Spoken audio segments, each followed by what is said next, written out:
Votre invité aujourd'hui dans la grande interview en direct sur Boursorama, c'est Christophe Kuhlmann. Bonjour. Bonjour. Directeur général de Covivio, 4e foncière européenne, 23 milliards d'euros de patrimoine immobilier. On parle des foncières parce qu'on a un peu maintenant de recul sur le premier trimestre. Et c'est vrai que pour le coup, pardon pour la mauvaise blague, mais toutes les foncières ne sont pas logées à la même enseigne. C'est intéressant parce que certaines ont vu leur chiffre d'affaires baisser. On pense à Gecina ou à Icade. D'autres affichent une croissance à un chiffre. C'est le cas de Klépierre. Et puis d'autres ont une croissance à 2 chiffres de leur chiffre d'affaires. C'est le cas de Unibail-Rodamco et de Covivio, plus 13,5% au premier trimestre à 166 millions d'euros. Ce dynamisme, c'est lié à la croissance finalement de Covivio, c'est-à-dire que vous avez fait des acquisitions régulièrement au UK, enfin au Royaume-Uni, en Allemagne. C'est ça qui porte essentiellement cette croissance à 2 chiffres? La croissance forte de nos résultats, de notre chiffre d'affaires sur le premier trimestre, elle est bien entendu liée à l'ensemble des acquisitions qu'on a réalisées. Vous avez cité l'opération d'hôtellerie au UK l'année dernière, d'autres opérations d'investissement en Allemagne dans le secteur du logement notamment, mais elle est aussi et surtout liée à une opération de simplification de notre organisation qu'on a faite l'an passé, à savoir la fusion avec notre filiale italienne, qui nous a permis de nous reluer sur ce périmètre de façon significative. Mais je dirais que ce qui pour nous est le plus important, plutôt que uniquement la taille et l'évolution du chiffre d'affaires, c'est l'évolution de nos loyers à périmètre constant, qui, sur le premier trimestre, ont vu là encore une croissance soutenue de presque de 3,5% par rapport au chiffre de l'an passé. Et là encore, ça nous positionne très bien en relatif par rapport à nos consoeurs. Oui. Oui, sauf que c'est la vérité, vous êtes moins connu que les autres, c'est vrai, ça Covivio est moins connu, on parle sur des Klépierre, Unibail-Rodamco, c'est vrai que pour le coup c'est un colosse, mais ce qui est intéressant c'est que vous vous différenciez des autres foncières, c'est-à-dire que vous avez fait ce choix-là, stratégique, de ne pas être sur les centres commerciaux, c'est ça? C'est un choix délibéré? Le choix historique de Covivio, ça a été d'être une foncière diversifiée. Nous sommes diversifiés puisque nous intervenons dans plusieurs pays. Notre cible sont les grandes métropoles européennes. Aujourd'hui, nous sommes surtout investis à Paris, à Berlin et à Milan. Et nous sommes également diversifiés par produit. On opère dans le secteur des bureaux, du logement et de l'hôtellerie. 50% c'est le bureau, 25% l'hôtel, 25% le logement.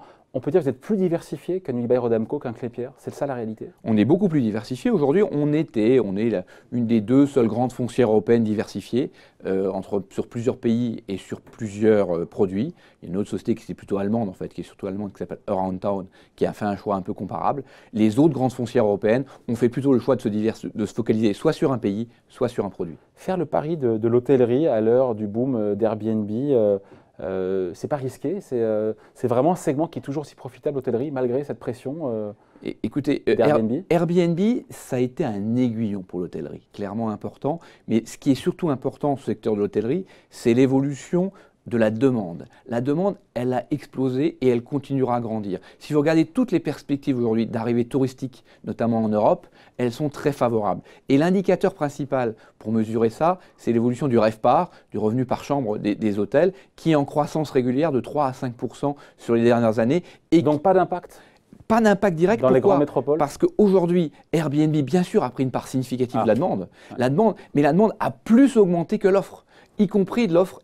Le gâteau a grossi. Le gâteau a grossi. Donc il y a de la place pour Airbnb, il y a de la place pour l'hôtellerie. Et je dirais que la nouvelle de ce matin, la session en cours de discussion de la chaîne d'hôtel BNB pour près de 2 milliards d'euros, 3 fois plus de sa valorisation d'il y a 4 ans, montre bien que l'intérêt de l'hôtellerie aujourd'hui reste très important. On parle de quelle session que je comprends dire? BNB, les hôtels BNB, ça a été annoncé ces dernières minutes là, que Goldman Sachs est en train d'acheter ce portefeuille pour 1,9 milliard d'euros. Que vous vendez? Non, c'est pas que nous qui vendons, c'est la marque qui est vendue. C'est-à-dire que l'hôtellerie... Parce qu'on a vu du BNB là. Voilà. Je me demandais pour ceux qui sont en France, quels sont les hôtels d'ailleurs, question liée? Nous, en fait, on est propriétaire des murs d'hôtels, notamment de BNB, d'accord, mais plus largement, on a 28 aujourd'hui grandes chaînes hôtelières qui sont clientes de Covivio et on intervient sur les différents territoires que j'ai cités, France, Allemagne, Italie, mais aussi le UK et l'Espagne. Qu'on comprenne comment vous bossez avec ces grands opérateurs hôteliers, Accor, Marriott, Intercontinental, comment ça se passe? Ils vous vendent les murs et eux conservent l'exploitation, c'est ça? En fait, on est capable de gérer l'ensemble des différents thèmes et modalités de gestion de propriété de ces hôtels. Aujourd'hui, historiquement, on avait commencé par être propriétaire des murs, c'était avec Accor. On avait fait des grandes opérations d'externalisation avec Accor au milieu des années 2000. Ensuite, on a fait des opérations très comparables avec B&B, qui est en France aujourd'hui, mais aussi en Allemagne, en Espagne et demain dans d'autres pays, qu'on a continué à accompagner dans son développement. Mais on est aussi capable d'avoir, pour certaines enseignes, on voit ici le Pullman de Roissy, également le fonds de commerce qui est géré. Roissy, là, vous avez quoi? Vous avez les murs. On a les murs et le fonds de commerce. Et c'est Accor qui exploite l'hôtel, qui le gère. Là, on est à Berlin, sur le Westin Grand. C'est également un hôtel dans lequel on a les murs et le fonds de commerce. D'accord. Vous aimez dire souvent que votre foncière, elle est multiproduit. On peut vraiment, avec des synergies à la clé, se dire que dans un immeuble, on fait vraiment du mixte avec des bureaux, du résidentiel et puis aussi un hôtel. Alors, sur le papier, on se dit c'est une évidence. C'est la réalité. Il y a des synergies vraiment entre les trois activités? Aujourd'hui, ce qu'on constate, c'est que déjà, on est multiproduit, mais on est présent que sur des secteurs dans lesquels on est le leader ou un des leaders du marché. Notre ambition, c'est pas de faire tout et n'importe où. On veut être présent dans des marchés qu'on connaît, nous avons nos propres équipes et on est capable d'être de façon significative un opérateur sur ces marchés. Donc ça, c'est le point de départ de nos activités. Sur la partie synergie aujourd'hui, oui, les choses évoluent. Aujourd'hui, quand on parle de co-living, est-ce qu'on est dans du logement ou est-ce qu'on est dans de l'hôtellerie? Quand on parle de flex office, de coworking, est-ce qu'on est dans de l'hôtellerie ou du bureau? Tout ça, c'est des choses qui sont en train d'évoluer. Les usages évoluent et être capable de comprendre ces usages, de comprendre leurs évolutions, c'est un des objectifs de Covivio. Avec un relais de croissance à la clé ou... Avec clairement un relais de croissance important. Aujourd'hui, je parle du flex office. Nous avons décidé au sein de Covivio de mettre dans nos immeubles notre propre marque de flex office sous le nom Wellio by Covivio pour en fait offrir à nos clients finaux la continuité du service. Notre objectif, c'est bien sûr d'être toujours l'interlocuteur du client final. Bon, avec encore une fois une présence, on l'a dit, en France, en Allemagne, en Italie. Et là, on se dit, l'Italie, c'est quoi? C'est 20%, je crois, de votre patrimoine immobilier, si je ne me trompe pas. Tout à fait. Est-ce que, avec ce qui se passe, encore une fois, cette croissance zéro qui est attendue en Italie, vous êtes présent à Milan, je le sais, mais on se dit, voilà, il n'y a pas un risque d'être présent en Italie avec ce risque politique quand on est présent comme ça? Vous avez apporté la réponse à la question. C'est à Milan, c'est ça? Voilà. Milan aujourd'hui, c'est un îlot à part, c'est ça? C'est clairement un îlot de prospérité en Italie. Très important. Il y a un nombre d'investisseurs étrangers qui regardent l'Italie de façon très différente, uniquement avec le prisme de Milan. La croissance des loyers de bureaux sur Milan aujourd'hui est de 3 à 4% par an. C'est plus que ce qu'on vit à Paris, par exemple, ces dernières années.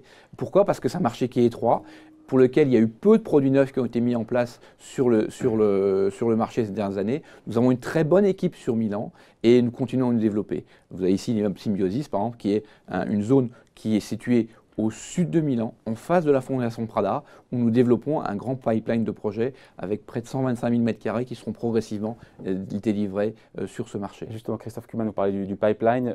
J'ai lu 2 milliards d'euros en 2019 dans le pipeline. On a un pipeline engagé. Concrètement, donc on voit donc, il y a 10% là, sur l'Italie, on a vu mais sinon le reste, ça y va où? En fait, le pipeline engagé… Quelles sont les priorités pour le coup? Renforcer l'hôtellerie, on fonctionne plutôt par métier ou par pays ou les deux en général? C'est un peu, vous avez, là encore, nous aujourd'hui, le pipeline il concerne essentiellement le secteur des bureaux. Le secteur des bureaux à la fois en France, en Italie. C'est déjà la moitié de votre activité. Exactement, mais c'est aussi en Allemagne, où par exemple, on travaille sur un projet de 60 000 m², c'est une tour en plein cœur de Berlin, sur Alexanderplatz, qui est un cœur historique de la ville. Nous sommes aujourd'hui en train de préparer le dépôt de ce permis de construire, qui devrait être déposé d'ici la fin de l'année. Donc c'est clairement au départ essentiellement les bureaux, mais c'est aussi le secteur du logement. Nous sommes présents de façon historique sur le logement en Allemagne. Le logement qui a bien monté en Allemagne, pour le coup. Les prix ont… Non, c'est vrai. Les prix ont très bien… En fait, on a fait le pari de l'Allemagne il y a maintenant un peu près de 15 ans. Il y a 15 ans, Berlin, c'était quoi? 2 000 € du mètre, même pas, non? Moins que ça. C'était 1 000 € du mètre. Nous sommes rentrés à Berlin en 2010. Ouais. C'est le marché que nous avons commencé à opérer en 2010, autour de moins de 1 000 € du mètre carré sur les premières acquisitions. Aujourd'hui, c'est près de 60% de notre portefeuille de logements qui est situé sur Berlin. C'est 17 000 logements aujourd'hui. Et bien sûr, les valorisations ont bien changé. Et Berlin, c'est quoi? C'est 5 000 € du mètre aujourd'hui? 4 000?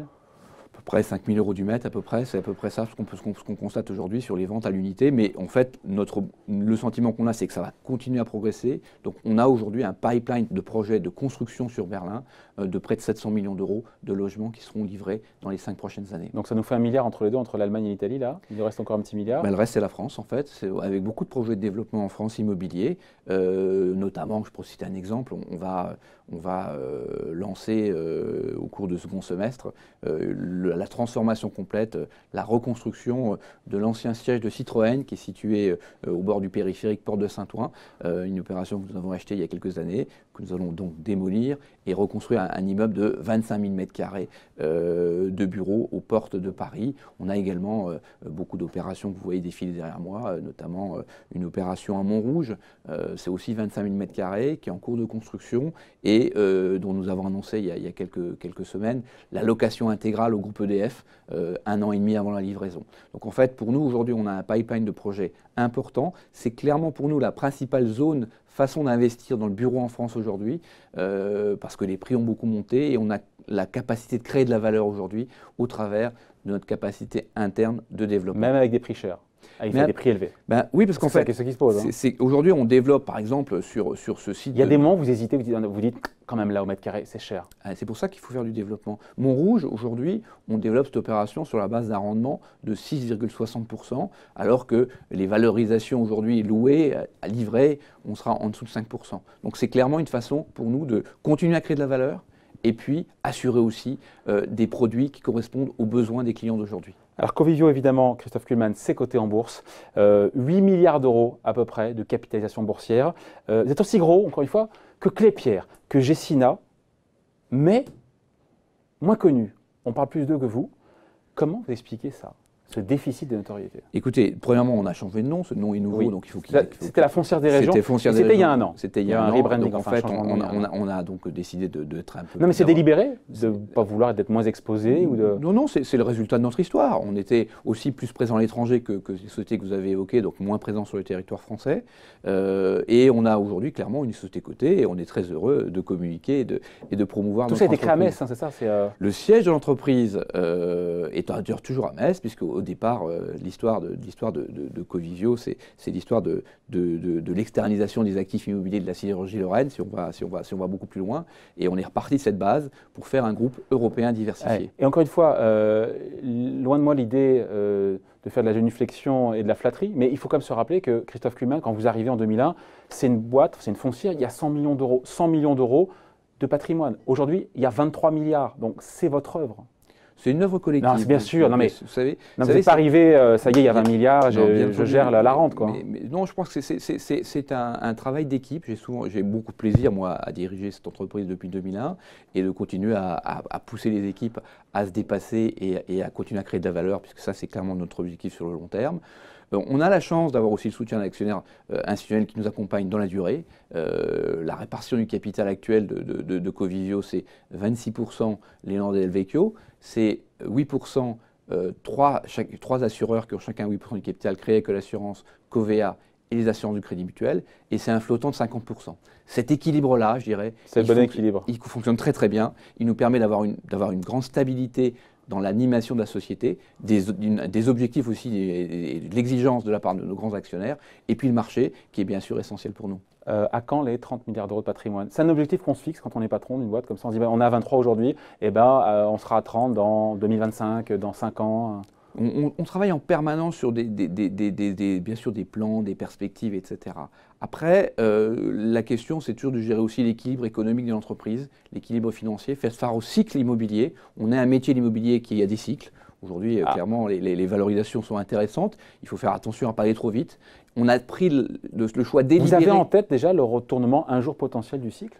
Il peut arriver. En tout cas, aujourd'hui, clairement, on ne le voit pas. Hein. Aujourd'hui, la remontée des taux d'intérêt que tout le monde nous annonce depuis de nombreuses années a été une nouvelle fois repoussée. Maintenant, c'est au calendrier grec. Ouais. Et c'est clair que pour un secteur comme l'immobilier, c'est tout bénef. C'est tout bénef. C'est du pain béni. Et on en profite beaucoup. Et donc voilà, non mais nous, la décision qu'on a prise en ce début d'année, c'est de dire, on a décidé de baisser légèrement le niveau d'endettement de l'entreprise pour pouvoir faire face à des évolutions de l'environnement, mais aussi pour pouvoir saisir des opportunités si jamais elles se présentaient demain. Donc, comme quoi, par exemple?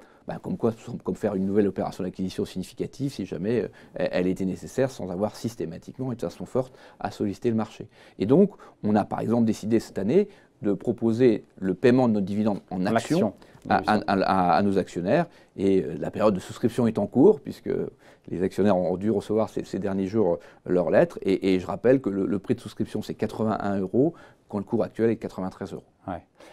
Post-détachement de coupons. Oui, évidemment.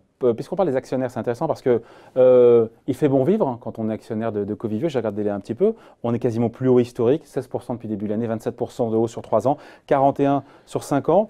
Il y a encore du potentiel à court terme. Odo, récemment, on dit que non. Il y a court terme, Odo, pas de potentiel. Écoutez, nous, aujourd'hui, moi, ce qui est intéressant, c'est de regarder les performances dans la durée. Si on regarde les performances de Covivio en moyenne annuelle, total return sur... Avec le rendement, la croissance du cours et le réinvestissement en capital si les dividendes étaient proposés en actions. On est à quasiment plus de 10% sur 1 an, sur 3 ans, sur 5 ans, sur 10 ans et sur 20 ans. Donc Covivio, c'est la quasi-garantie de faire du 10% par an? Le passé dit ça. Le passé dit ça. Doit être la seule foncière dans ce cadre-là. Pourquoi, par rapport aux autres, on a cette régularité des rendements? Parce qu'on a ce choix de diversification qui permet de gommer un petit peu les effets de mode ou de cycle sur l'un ou l'autre des produits ou des marchés. Bien sûr, parce que je pense qu'on a des équipes de très bonne qualité qui nous permettent d'arriver à ces résultats. Et puis parce qu'en fait, après, on a une politique régulière d'arbitrage et d'allocation. Ouais. Je ne promets pas 10% pour l'avenir. Non. Vous êtes confiant en tout cas dans l'idée de pouvoir continuer à délivrer malgré des prix qui sont élevés? Ah oui, Quand tu as délivré du 10% par an dans les prochaines années, vous êtes confiant? On est confiant parce qu'aujourd'hui, on a à la fois ce pipeline de projets, parce que vous avez parlé de 2 milliards, mais le pipeline total de projets qui ne sont pas encore engagés, mais qui sont dans les cartons, c'est 6 milliards aujourd'hui. Donc on a aujourd'hui 6 milliards d'euros de projets qui vont être initiés par nos équipes dans les prochaines années, qui vont générer de futurs loyers, de futurs résultats et de futures plus-values. Et ce sera l'occasion d'en rediscuter ensemble quand vous reviendrez pour en parler. Christophe Kuhlmann, donc, directeur général de Covivio, qui était l'invité de la grande interview en direct sur Boursorama. Merci. Merci beaucoup.